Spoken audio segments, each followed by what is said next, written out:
Hola, ¿cómo están? Vamos a darle continuidad al tema que ya venimos abordando sobre el tema de desigualdad o igualdad entre hombres y mujeres, si lo queremos ver en términos positivos, cómo arribar a esa igualdad. Ahora vamos a pasar al tema de violencia contra las mujeres. Habíamos cerrado en el módulo anterior justamente cómo a final de cuentas todos estos relatos del patriarcado y este mundo regido por el sistema patriarcal, es decir, por esa heteronormatividad que ahora vamos a revisar, porque este es un concepto que vamos a revisar ahora, esta heteronormatividad pues de manera ahora sí natural genera violencia, ¿no? Y entonces comentaba yo que inevitablemente al hacer esa revisión, esa desigualdad en la que históricamente nos hemos movido hombres y mujeres y que no termina, nos deriva inevitablemente en violencia. Entonces, por supuesto, esta violencia en contra de las mujeres va a generar una situación de inequidad y de discriminación. Los textos aquí señalados son resultados ya de investigaciones que he llevado a cabo pues, con algunas compañeras que también con las que estamos participando en investigaciones y que, aunque nuestro tema es sobre violencia en general, pues inevitablemente la identificación que tenemos con el tema de la mujer nos ha llevado a adentrarnos en el tema un poco de la teoría feminista y cómo esta teoría feminista va sustentando algunas cuestiones, entre ellas pues todos estos estudios que nos hablan de la violencia en contra de las mujeres de manera inevitable.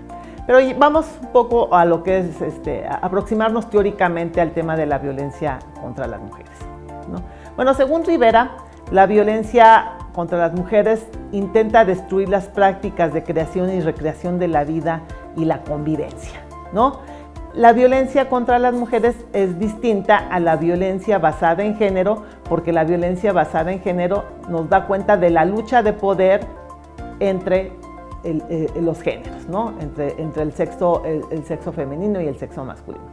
Para Amoros, la violencia contra las mujeres es producto de pactos patriarcales, y para Sánchez, las violencias en contra de las mujeres, que además es las violencias en plural, nos da cuenta de un continuum en sus vidas. Es decir, según desde esta perspectiva, el feminicidio es el desenlace fatal de todas las violencias que ha sufrido previamente una mujer. Es raro en realidad los casos en donde la mujer es asesinada por motivos de género sin que haya ella tenido previamente o haya recibido previamente una serie de violencias, como ya veíamos en el módulo anterior. Entonces, estas violencias en contra de las mujeres no son expresiones inconexas de rabia o pérdida de control de los varones. Como veíamos en el módulo anterior, los mitos, se enojó porque llegó y no estaba la comida caliente a la hora que él llegó, ¿no? No es una expresión de rabia. O sea, en realidad es una expresión de control y es una expresión del poder que tiene sobre las mujeres. Ok, entonces, la violencia de género hace alusión al conjunto de costumbres, prácticas machistas y misóginas, ya veíamos el concepto de misoginia en el módulo anterior, que imponen cánones de una masculinidad basada en el uso de la fuerza y violencia en contra de las mujeres de todas las edades, ¿no? Entonces, normalmente cuando de pronto hablamos de violencia en contra de las mujeres, se nos viene el referente de una mujer adulta que es agredida por su pareja. Pues no, ya veíamos que esto en realidad es mucho más amplio, ¿no? Es la violencia que recibimos las mujeres desde que nacemos, cuando nos asignan lo que ya habíamos comentado, roles, posiciones prácticas, costumbres. Entonces desde ahí nos están violentando y ya veíamos que nos impiden ser, ¿no?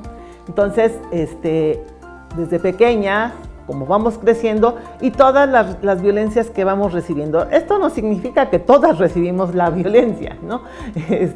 Sino estoy hablando en general de las mujeres, ¿no? Entonces, son esas violencias que vamos recibiendo conforme vamos creciendo, ¿no? Cuando llegamos al ámbito, a edad escolar, la que recibimos de los compañeros, por supuesto, porque hay una supremacía de los niños. Los juegos de los niños dicen de pronto que son más interesantes que el de las niñas, ¿no?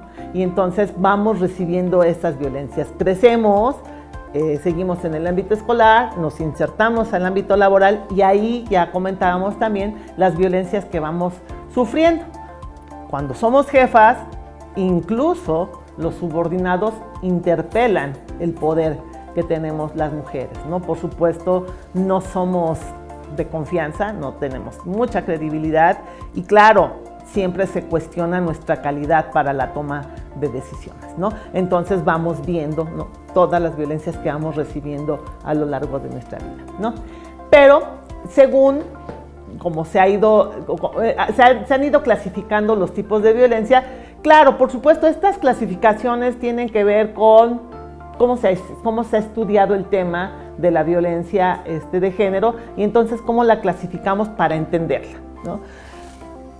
Se han clasificado de diferentes formas. Yo aquí voy a hacer alusión a la encuesta nacional de las dinámicas y prácticas en los hogares, que es la ENDIRE. Esta encuesta nos habla de la violencia física, la emocional y la sexual, es decir, observa 4 tipos de violencia, las cuales, como comentaba, pueden tener un desenlace fatal y pueden derivar en la privación de la vida de las mujeres. Y la ENDIRE nos habla también que los espacios en donde la mujer recibe la violencia es en el doméstico, en el laboral, escolar y comunitario. También habla de 4 espacios en donde nosotras recibimos la violencia. Entonces, ya con lo que hemos visto con el módulo anterior y con esta parte introductoria, podemos señalar que la violencia contra las mujeres expresa una forma de violencia estructural que divide a los grupos sociales en favorecidos y desfavorecidos, producto de la segregación de las actividades que realizan los hombres y las mujeres y que otorga valores desiguales en la escala jerárquica de poder, recursos y decisiones. Entonces, aquí ya vemos de manera muy clara cómo podemos conceptualizar la violencia en contra de las mujeres, ¿no? Ya veíamos algunos elementos en el módulo anterior, ya veíamos ese sistema clasificatorio, esa segregación, cómo se divide, ¿no? Las mujeres en esa posición desfavorecida, y los hombres en esa posición dominante, y por supuesto que va a otorgar esos valores desiguales en esa escala jerárquica de poder, por supuesto, de recursos en lo económico. Bueno, los recursos no se encasilla solamente a lo económico, pero sobre todo aquí pensamos en la parte económica y sobre todo en la toma de decisiones. O sea, si las decisiones están en el ámbito de lo privado, dicen la reina de la casa es la mujer, ¿no? Y entonces ella decide cómo se trapea, cómo se barre, cómo se lavan los trastes, qué se come, ¿no? ¿Qué se va a preparar de alimentos? Es decir, ese es su espacio, ahí reina esa mujer. Pero cuando sale de ese espacio, ahí otro es la historia. Sin embargo, ya veremos en el siguiente módulo qué ha pasado en la época de pandemia, pero eso lo dejamos ahí un poquito a un ladito para seguir con el propio discurso que estamos planteando ahorita.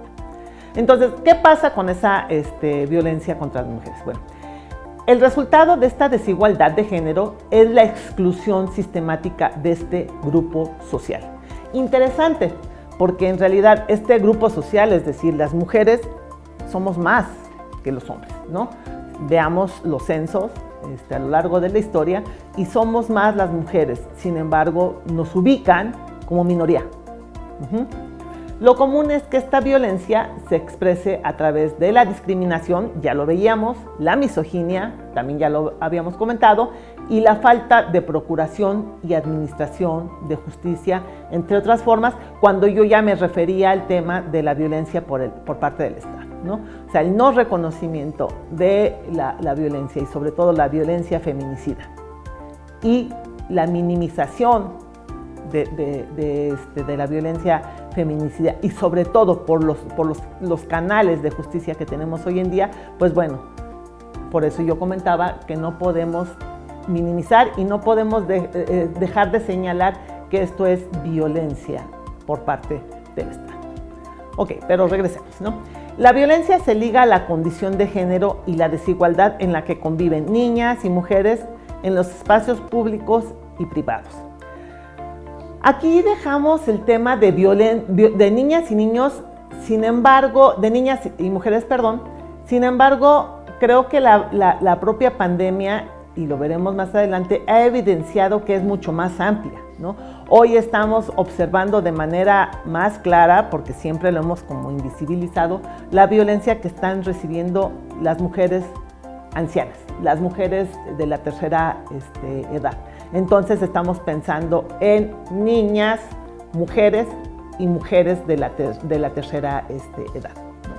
Entonces, esta violencia es consecuencia de la discriminación y los diversos obstáculos que hay en el disfrute de oportunidades en comparación con los hombres en la vida diaria y disfrute de derechos en los diversos espacios, los cuales se deben salvaguardar por el Estado. Entonces, lo que ya habíamos comentado, ¿no? Los tipos de violencia y dónde se reciben esta violencia y cómo el Estado ha dejado o no ha cumplido su función para justamente salvaguardar los derechos de las mujeres. Ya habíamos también comentado que esta asignación de roles, esta asignación genérica, se afecta a los hombres y las mujeres. La violencia igual. La violencia va a afectar por igual a hombres y mujeres, pero va a variar en función del sexo, ¿sí? Claro, evidentemente no es igual la violencia que puede recibir un hombre y las razones por las que recibe la violencia el hombre que las razones por las que recibe la mujer. Las estadísticas nos hablan que las mujeres reciben violencia por razón de género. Y bueno, no me voy a meter ahorita, seguimos pensando en esta lógica binaria, ¿no? Estamos hablando hombres y mujeres en esa lucha dicotómica, de lucha de contrarios, ¿no? No me voy a meter en la parte de los otros sexos, porque ahí es hablar de otro tipo de violencias que no han sido reconocidas. Hoy vemos en las estadísticas, ¿es hombre o mujer? Otro. O sea, ni siquiera ha sido capaz el Estado, las instituciones del Estado, de desagregar quiénes son los otros, ¿no? Y cuál es la identidad genérica que tienen esas personas, porque esas no existen, ¿sí? El punto ahorita es cómo evidenciarlas, ¿no? Y aquí el papel, pues es, como señalaba yo en el módulo anterior, es social. Y claro, aquí nosotros los investigadores, los estudiosos, pues tenemos una importancia fundamental. La violencia de género surge por la desigualdad de poder en las sociedades patriarcales, siendo agresiones que llegan a sufrir mujeres por parte de hombres, surgiendo en diferentes ámbitos de la vida pública y privada. Por parte de hombres desconocidos, también la va a ejercer el Estado, volvemos a ser enfáticos en esta parte. Las distintas instituciones del Estado al no garantizar la seguridad y libertad de las mujeres, todo ello basado en la sociedad patriarcal. Volvemos a enfatizar en esta parte. Entonces, esta violencia se va a incrementar y se va a profundizar por factores contextuales de índole y macro social, ¿sí? ¿Qué implica esto? Que en realidad depende de los contextos en los que nos desenvolvamos las mujeres, va a ser mayor o menor el número de violencia que recibamos, ¿no? Cuando estoy hablando de las mujeres recibimos, o sea, tampoco piensen que todas las mujeres recibimos todas esas violencias, ¿no? Esto va a depender de muchas cosas. Ya comentábamos que incluso tiene que ver con cuestiones raciales con cuestiones étnicas, con cuestiones económicas, ¿no? Estamos hablando por eso cómo esta desigualdad está asentada en cuestiones estructurales. Esta desigualdad está asentada en esa desigualdad estructural que divide a esos grupos entre favorecidos y no favorecidos. Es decir, no es lo mismo pensar a una mujer en una sociedad europea, en un país europeo. No estoy diciendo que no suceda, ¿no? Pero no es el fenómeno frecuente, ¿no? No es lo mismo pensarlo allá que pensarlo en países africanos, en países latinoamericanos, en donde estamos viviendo situaciones mucho más complicadas, y vivirlo, por ejemplo, en el caso mexicano, en territorios en donde las mujeres sufren la violencia además de los grupos delictivos. Entonces, esos factores contextuales van a ser fundamentales. Entonces, ya comentábamos cómo la sociedad influye de manera importante, y entonces en esa división entre la mujer asignada a la vida privada, el hombre público, ¿no? No es lo mismo que mujer pública, ¿no? El hombre que vive y es rey en el espacio público. Entonces, ¿qué pasa ahí? Cuando la mujer transita de ese espacio privado, que le es propio, a ese espacio público, se convierte en la responsable de la violencia que recibe. Es decir, ¿quién le manda estar en donde no debe de estar?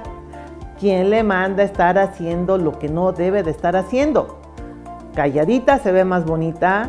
En la casa hay muchas cosas que hacer para que deje de estar actuando en otros espacios. Ya ni digamos manifestaciones, o sea, es no moverse fuera de ese espacio en donde ella tiene que estar segura.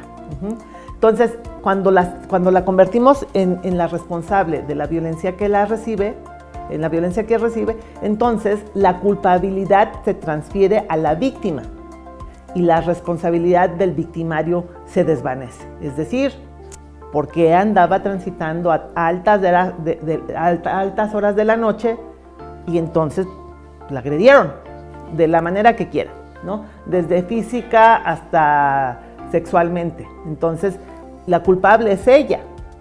¿Sí? Ya veíamos los mitos en el módulo anterior, ¿no? Ella lo pide, ella se lo merece, y entonces, por consiguiente, el victimario pues no es responsable, el hombre es hombre, ¿no? Entonces, esta condena genera una violencia simbólica que es difícil de percibir, porque está inmersa en lo cotidiano, con mensajes que la naturalizan y la invisibilizan, pues está incorporada en el lenguaje y sus formas e impone un universo de sentido. Y entonces vuelvo al ejemplo, ¿no? No tenía que salir a altas horas de la noche, ¿no? O sea, ¿quién le dijo que tenía que hacer eso? Y por consiguiente, pues bueno, la culpable de toda esta situación es ella, ¿no? Ya comentábamos en algún momento cuando llega a los juzgados a señalar que ha sido agredida sexualmente. Pues bueno, la primera pregunta es, primero la duda es si sí es cierto, ¿no?, que fue agredida. Y la segunda es, pues, ¿por qué estabas ahí? ¿Qué estabas haciendo? Ya lo dice por ahí la canción, ¿no? No era cómo vestían ni dónde estaba, ¿no? En realidad tiene que ver con todos estos factores que ya hemos venido planteando, ¿no? Entonces vamos a mirar que esas condiciones estructurales de desigualdad en general, pero sobre todo de esa desigualdad económica, cuando hablamos de dependencia económica de la mujer, pues se asocian a mayores o menores riesgos, ¿no? Entonces, en esa relación de poder podemos visibilizar de manera muy clara la discriminación de esta división sexual en términos generales, pero también de esa división sexual entre el trabajo que desempeña el hombre y el trabajo que desempeña la mujer, ¿no? El trabajo del hombre mayormente valorado y el trabajo de la mujer minimizado. Entonces, regresando ya a lo que habíamos planteado, la sociedad heteronormativa en la que vivimos asigna posiciones y roles sociales a las mujeres y los hombres. Ya, entonces, planteábamos hace un rato, planteábamos en el módulo anterior y lo comentábamos hace un rato, esa sociedad patriarcal, a final de cuentas, va a generar sistemas de asignaciones y a este sistema de asignaciones centradas en la figura masculina le vamos a llamar heteronormatividad, es decir, son las normas que guían a hombres y mujeres, pero a partir de esa lógica binaria en donde el valor positivo lo tiene el hombre y por lo tanto la heterosexualidad, y entonces esa heteronormatividad es la que afianza esos roles sociales ya previamente establecidos. Entonces, este ordenamiento asume un enfoque androcéntrico, ¿sí? Ahí venimos con otro concepto, androcéntrico porque todo va a girar en torno al hombre y al poder del hombre, ¿sí? Entonces, este mundo androcéntrico de pronto se asume como neutro, pareciera que no, porque como se ha naturalizado, pareciera que como que no violenta, pareciera como que es lo normal. Pues sí, claro, históricamente y socialmente ha sido lo normal, ¿no? Y en esta neutralidad, pues se termina por naturalizar estas posiciones y estos roles, ¿no? Entonces, a partir de esta asignación se reproducen actitudes, comportamientos y prácticas de género que imponen disposiciones culturales y prácticas confirmatorias, ¿no?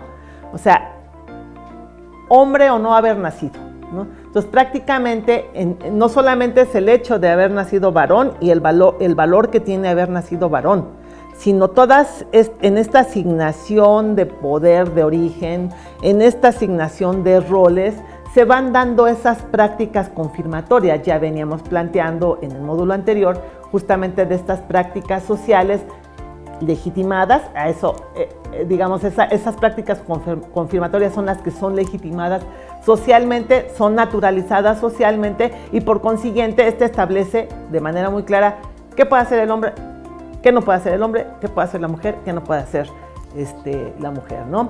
Y ya como también comentamos en el módulo anterior, a la que no escapa el derecho cuyo sujeto no es neutro, sino que se identifica con lo masculino y supone la exclusión de lo femenino, ¿no?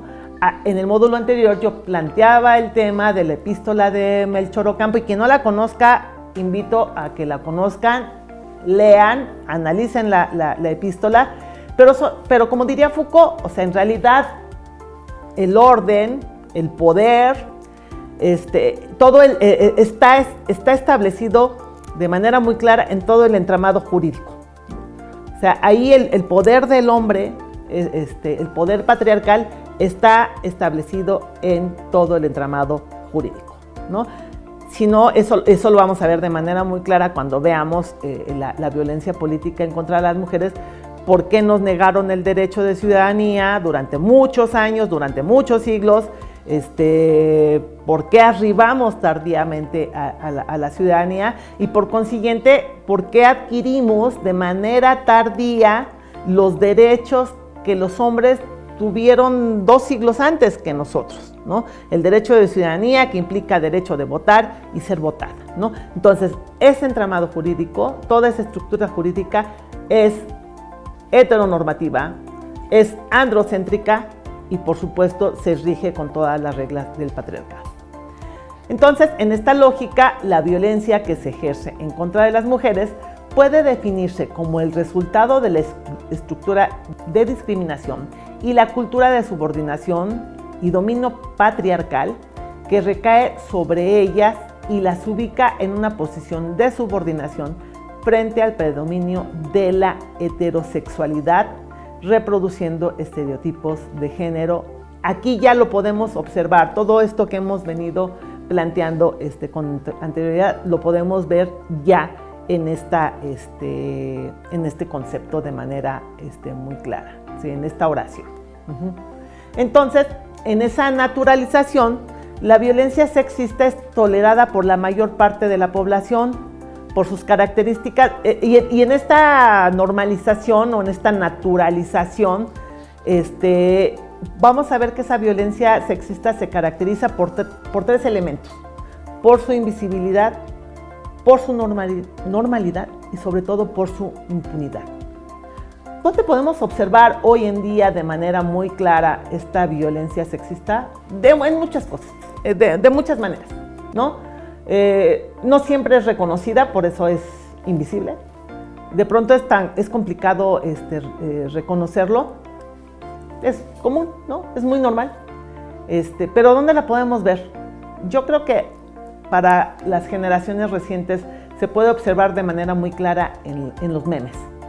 A lo mejor para las personas de mi época era en los chistes sexistas, ¿no? Que además nos daban risa a las mujeres, o les daban risa a las mujeres. Hoy los podemos observar de manera muy clara en los memes, ¿no? Creo que incluso en las redes podemos observar una lucha muy fuerte en ese nivel, ¿no? Esa violencia sexista la podemos ver de manera muy clara ahí en las redes. Y claro, por supuesto, cuando nos metemos al mundo de las redes y observamos cómo se van dando este conflicto, ¿no?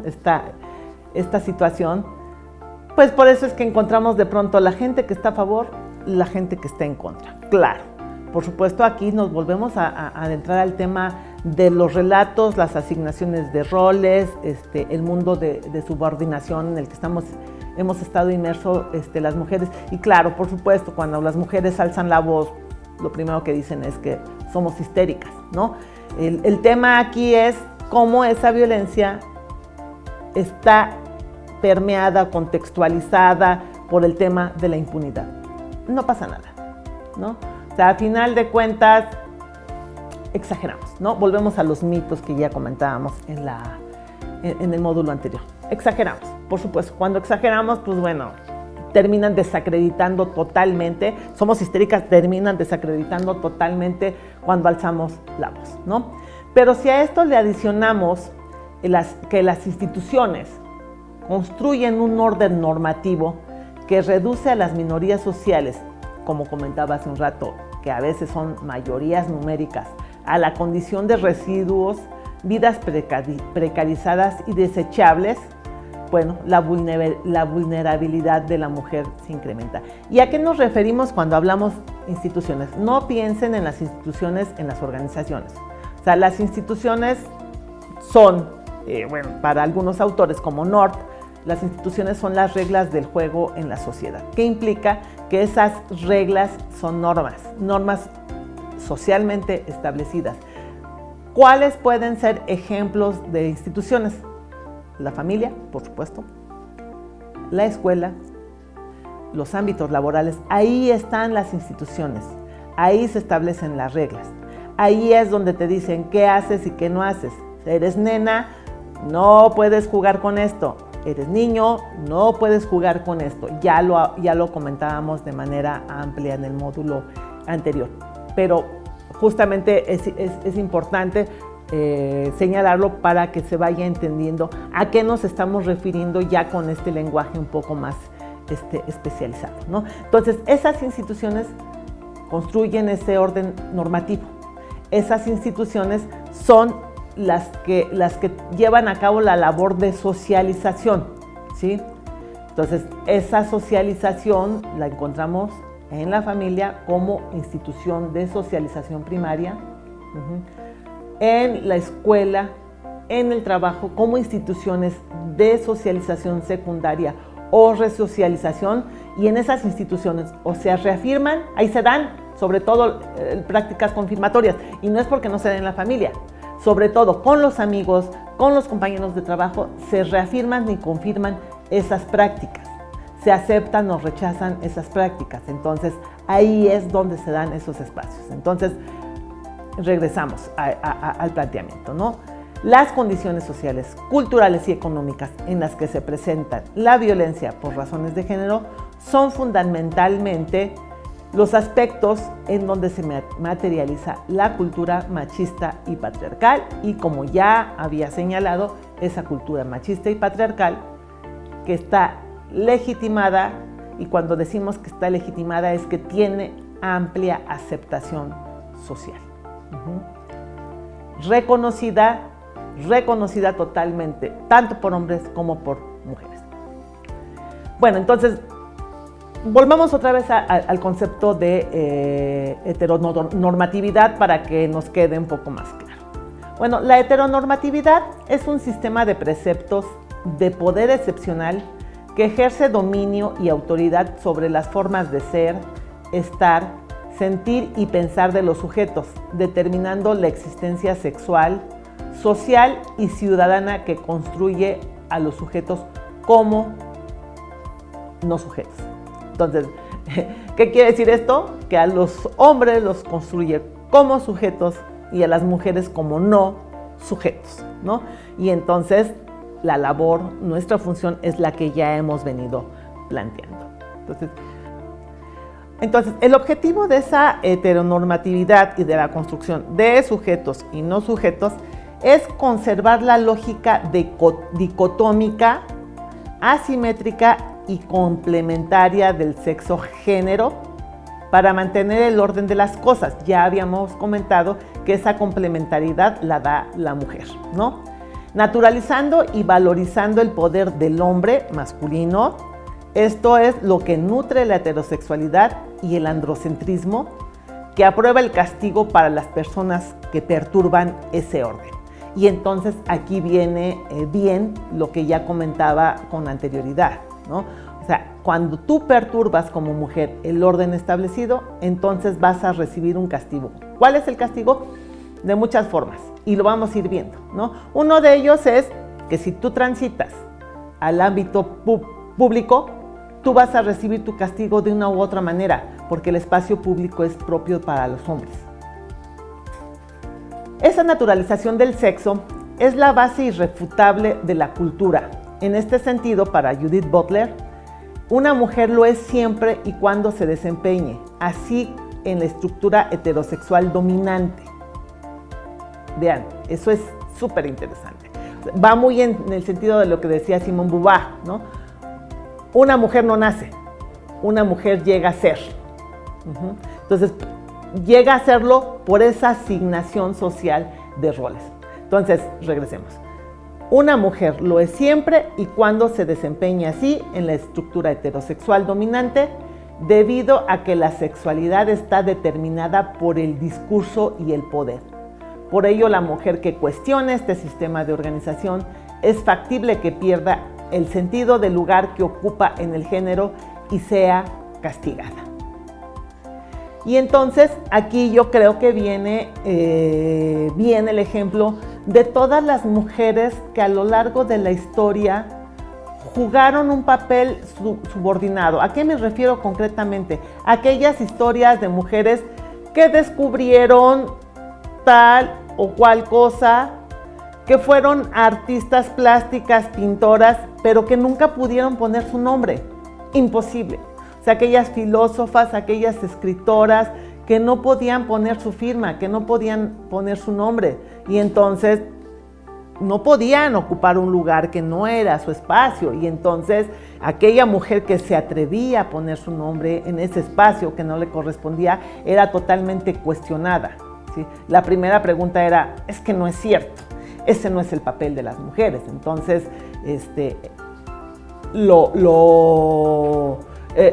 el resultado terminaba siendo que el marido era el que ponía su firma y era el que recibía hasta el premio Nobel. Entonces, regresamos un poco. El género, entonces, como ya habíamos comentado, constituirá una emanación de posiciones en una estructura abstracta de relaciones fijada por la experiencia humana acumulada en un tiempo muy largo. Esta estructura impone un orden jerárquico y es la base de las relaciones de poder de la sociedad. Y entonces ya viéndolo, esto ya lo comentábamos en el módulo anterior, pero ya viéndolo así en esta oración, podemos entender de manera como más clara cómo funciona esta parte, ¿no? Entonces, cuando se impone esa estructura de orden jerárquico, ya sabemos no solamente cómo es nuestra posición y cuál es nuestra posición en el mundo, ¿no? Y entonces esta se va llevando de un lugar a otro. Entonces, por eso no es fortuito lo que ya comentaba respecto a cómo la encuesta de la dinámica de los hogares refiere a los espacios en donde la mujer recibe la violencia, ¿no? Entonces, pasa del hogar, del espacio privado, a los distintos espacios donde va transitando, también va recibiendo esa violencia. Ahora, no quiere decir que sean las mismas, pero puede ser que sí, ¿no? Pero puede ser que sí reciba esas mismas violencias en el ámbito privado, las puede recibir igual también en el ámbito público.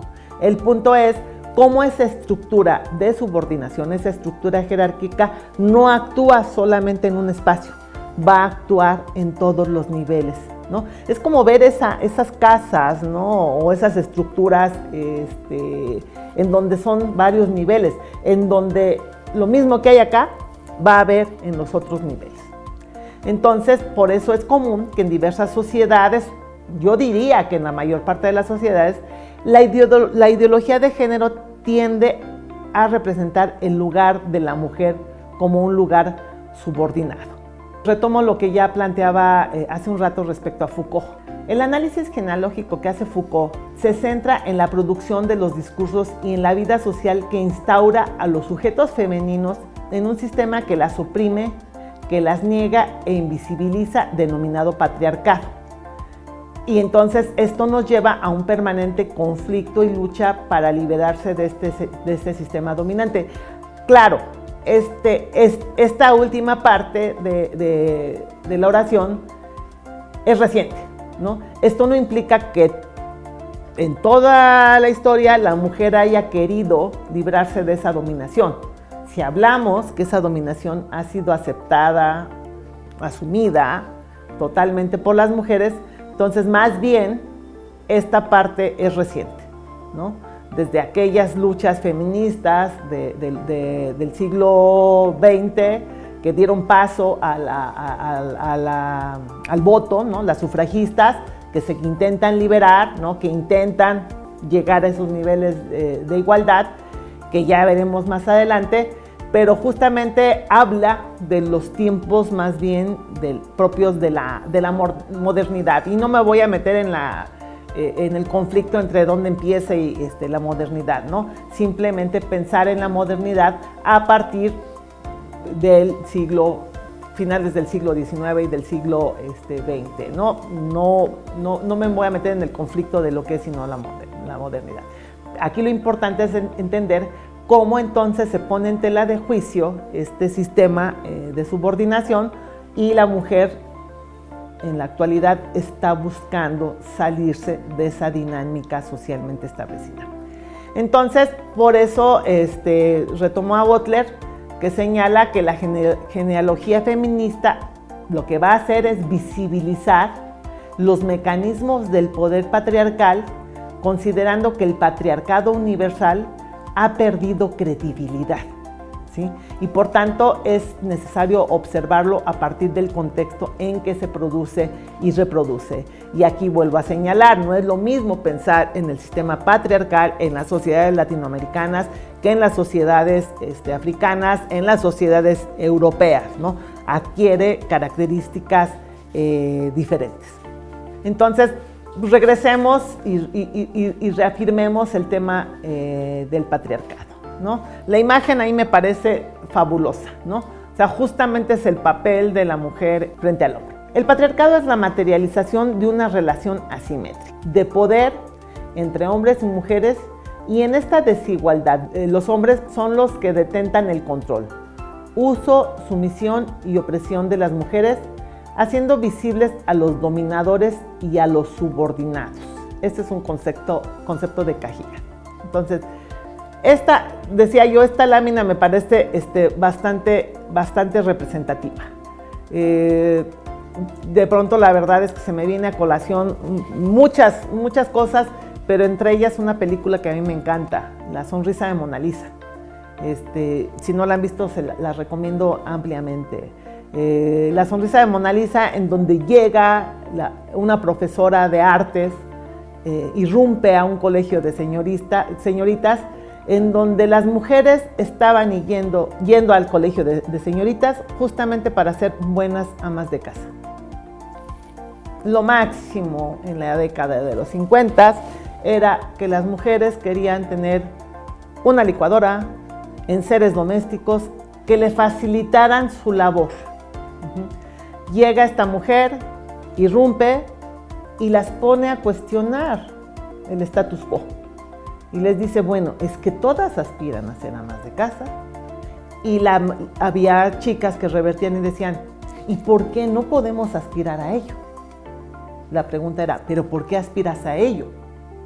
Ah, bueno, mi mamá, mi abuela, mis tías, ¿no? Todas han sido. ¿Por qué yo tendría que ir en contra de esa corriente? Entonces, ahí se refleja de manera muy clara cómo se da este sistema, ¿sí? O sea, esos colegios de señoritas que preparan a las mujeres para la vida marital, en un amplio sentido, ¿no? Y posteriormente las universidades que se van a convertir, y eso, de eso mi generación supo mucho, esas universidades que se van a convertir en los espacios ideales para conseguir un buen esposo, un buen marido, ¿sí? Y entonces muchas lógicas se movían alrededor de ello, ¿sí? Entonces, interesante. Ahí les dejo para revisión si les interesa esta película que me gusta en lo personal. Ok, entonces volvemos al tema, el patriarcado. A partir del patriarcado se produce y se reproduce ese mundo violento que ya habíamos comentado, justamente resultado de esa subordinación, de esas relaciones de poder, porque las relaciones de poder siempre son asimétricas, si no, no serían relaciones de poder, ¿no? Entonces, en esas relaciones de poder siempre hay un dominante, un subordinado. Y entonces, en esa lógica del patriarcado, la violencia es resultado del mandato moral para aprisionar y minimizar a la mujer en su posición subordinada. Esta estructura de poder jerárquica hace uso y abuso del cuerpo de las mujeres.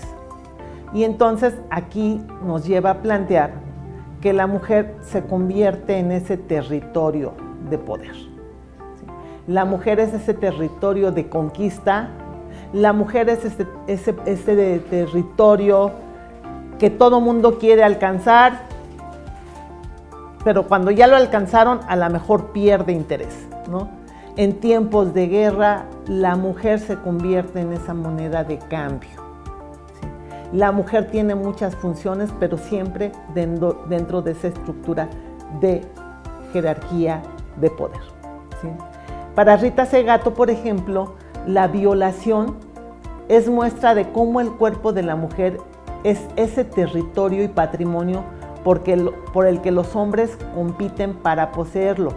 Por tanto, es una cuestión de Estado, de soberanía, y a través de ese acto, entendido como lenguaje simbólico, se manda un mensaje a otros hombres para mantener el orden establecido, ¿sí? No voy a profundizar en lo que plantea Rita Segato, pero Rita Segato, cuando en su texto Las estructuras elementales de la violencia, plantea el papel que tiene la violación. Y justamente lo que dice es eso.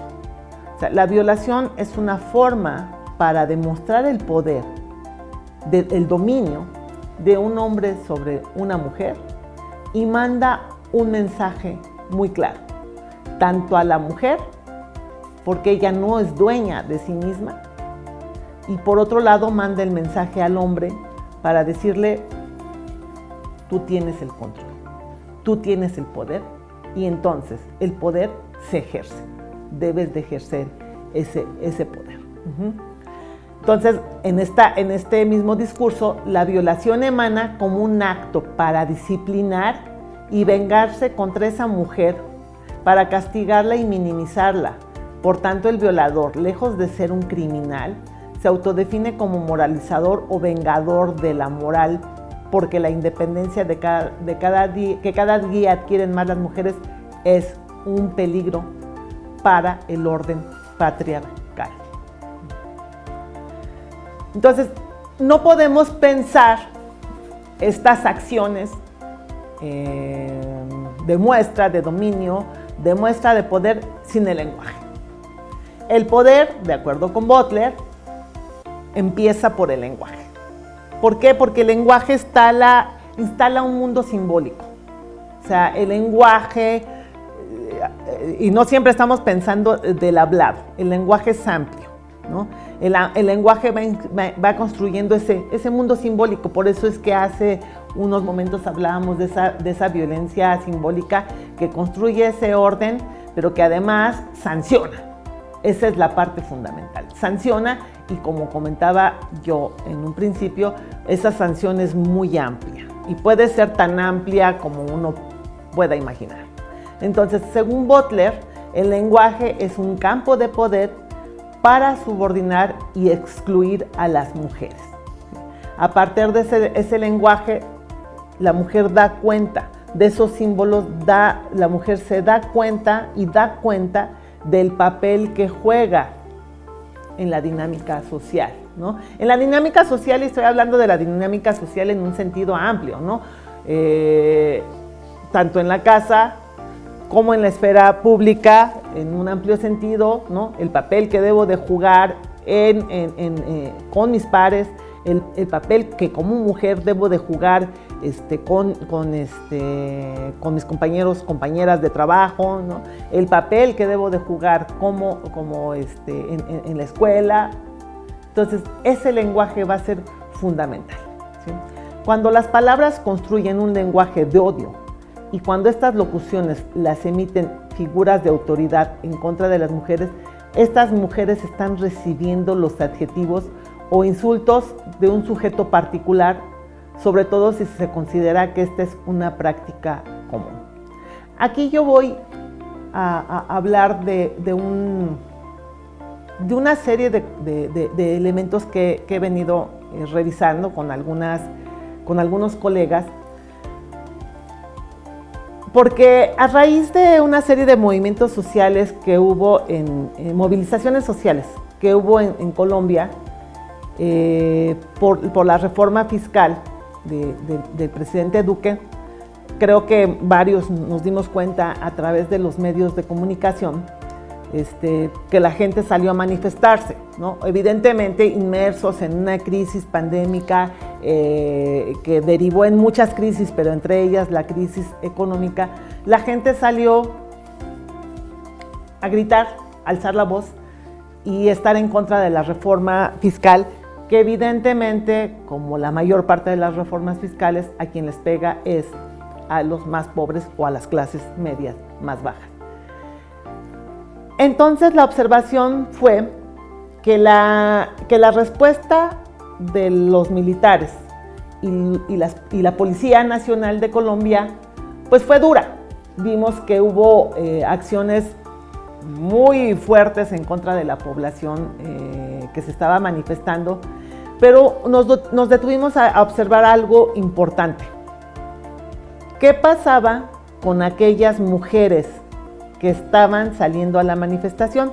Y entonces nos dimos a la tarea de hacer un rastreo interesante y vimos cómo las mujeres que eran detenidas, no hicimos el rastreo con las mujeres que fueron detenidas por el ejército, pero sí por las mujeres que las detuvieron la Policía Nacional. Entonces, en esa observación, lo que nos dimos cuenta es que el común denominador de esas mujeres, primero, la desacreditación de su participación, lo que ya veníamos planteando.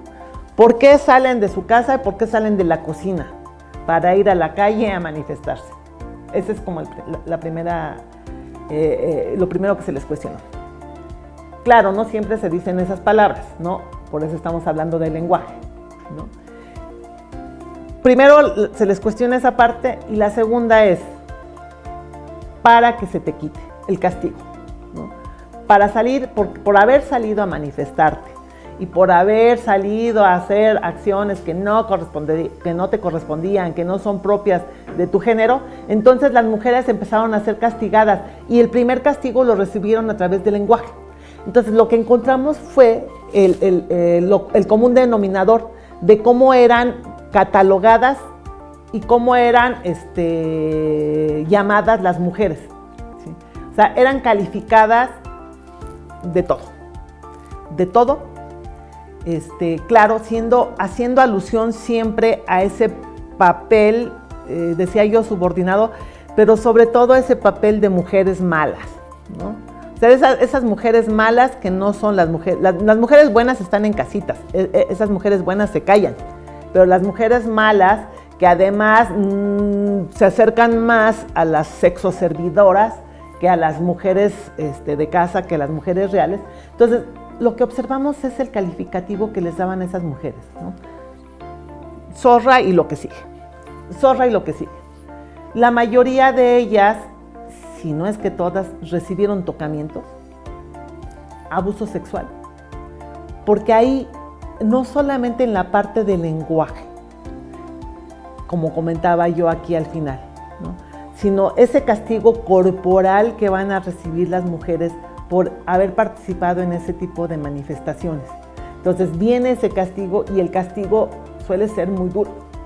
Suele ser muy duro, claro, decíamos, cuando se rompe con ese orden establecido por el patriarcado, cuando se rompe ese orden establecido por el mundo androcéntrico, por la heteronormatividad, y se sale de esos cánones establecidos, pues las culpables de haber irrumpido en ese espacio somos nosotras, y por consiguiente nosotros tenemos la culpa.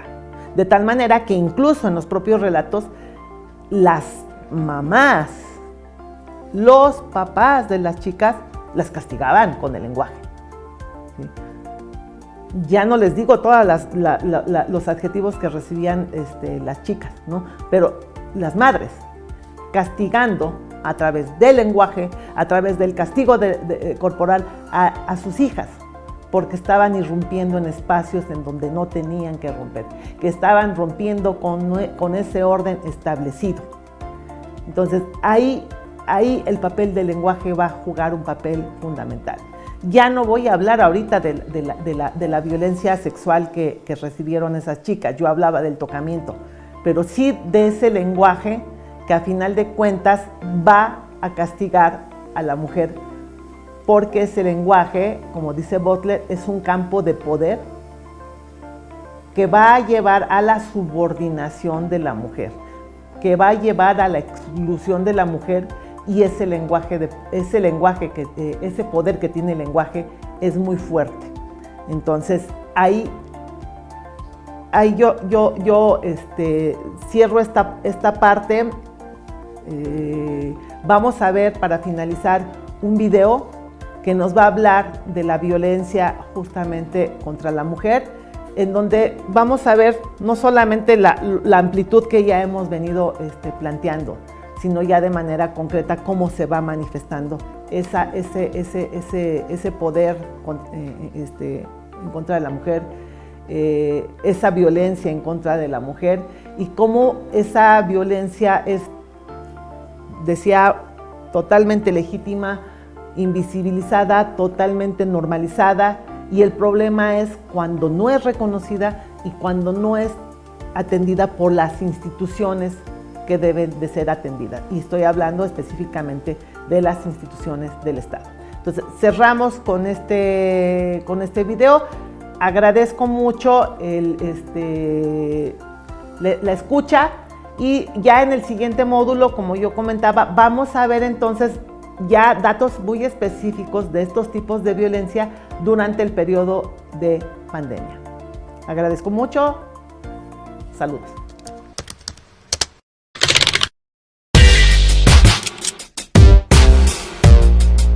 Violencia de género. ¿Qué es? Para hablar de violencia de género, primero debemos definir el concepto, que a su vez tiene dos partes: violencia y género. Violencia es aquella conducta que se realiza de manera consciente, a propósito para generar algún tipo de daño a la víctima. El daño puede ser físico, pero también emocional o psicológico, y aunque no lo parezca, las víctimas suelen identificar a este último como el más difícil de borrar. Género. Para la biología, género equivale a sexo, masculino, femenino. Pero para la sociología, el término es de carácter cultural y se refiere al conjunto de características diferenciadas que cada sociedad asigna a hombres y mujeres. Entonces, al hablar de género, este se refiere a los roles socialmente construidos, comportamientos, actividades y atributos que una sociedad considera como apropiados para hombres y mujeres, según definición de la Organización Mundial de la Salud. Desde la perspectiva de los estudios de género, las relaciones sociales entre varones y mujeres son desiguales a favor de los hombres, así que cuando se habla de violencia de género, no se habla de violencia desde mujeres hacia hombres, ni entre mujeres, aunque esas violencias existan. Violencia de género es violencia desde un sector dominante de la sociedad hacia uno sometido. No es difícil comprobar que en la mayoría de las sociedades hay un género dominante y es el masculino. Las mujeres quedan reducidas a lo doméstico, reproductivo, y cuando se integran al mundo del trabajo, muchas veces son peor remuneradas que los varones. Las mujeres son educadas en el recato y la sumisión, y a los varones se les inculca el liderazgo, la fortaleza y la agresividad como características deseables. Es un mundo de hombres. A pesar de la gran independencia que ha cobrado la mujer, y en esta desigualdad es que se origina una violencia que muchas veces pasa desapercibida y se naturaliza, es decir, se toma como natural, aunque no lo es. Por ejemplo, muchas veces la justicia también invisibiliza la situación de violencia de género al confundirla con la violencia familiar o doméstica, que no es lo mismo. Hay tres clases principales de violencia de género y son: violencia física, que es aquella que deja marcas en el cuerpo de la mujer, ocasionadas por el agresor valiéndose de su cuerpo u objetos. Violencia psicológica, que tiene lugar cuando el hombre ataca a la mujer mediante insultos, humillaciones, desprecios o amenazas. Dentro de la violencia psicológica está la económica. El hombre intenta que la fémina no tenga acceso al trabajo o al dinero familiar para que así dependa siempre de él. Y la social, en la que el agresor hace todo lo posible para que su víctima se aísle de su entorno y no tenga contactos con nadie que pueda abrirle los ojos y ver la situación en la que se encuentra. Violencia sexual. En este caso, el hombre utiliza la coacción o la amenaza para establecer relaciones sexuales no deseadas por la mujer. Esta última puede darse incluso dentro de una pareja. Sí, en una pareja puede haber una violación, porque no siempre tenemos ganas de hacerlo y nadie tiene derecho a obligar a nadie. Además, dicha violencia puede tomar otras formas como simbólica, la que a través de patrones estereotipados, mensajes, valores, íconos o signos transmita y reproduzca dominación, desigualdad y discriminación en las relaciones sociales, naturalizando la subordinación de la mujer en la sociedad. Violencia laboral, aquella que discrimina a las mujeres en los ámbitos de trabajo públicos o privados y que obstaculiza su acceso al empleo, contratación, ascenso, estabilidad o permanencia en el mismo, exigiendo requisitos sobre estado civil, maternidad, edad, apariencia física, etc. Constituye también violencia contra las mujeres en el ámbito laboral, quebrantar el derecho de igual remuneración por igual tarea o función. Asimismo, incluye el hostigamiento psicológico en forma sistemática sobre una determinada trabajadora con el fin de lograr su exclusión laboral. Afortunadamente, El trabajo de las feministas durante décadas está comenzando recién a dar frutos y cada vez se toma más en serio esta problemática que empieza a visibilizarse en las leyes y normas sociales, que es lo importante, aunque aún falta mucho por hacer y aún hay mucho desconocimiento del tema. ¿Cuál es tu opinión? Espero tu comentario.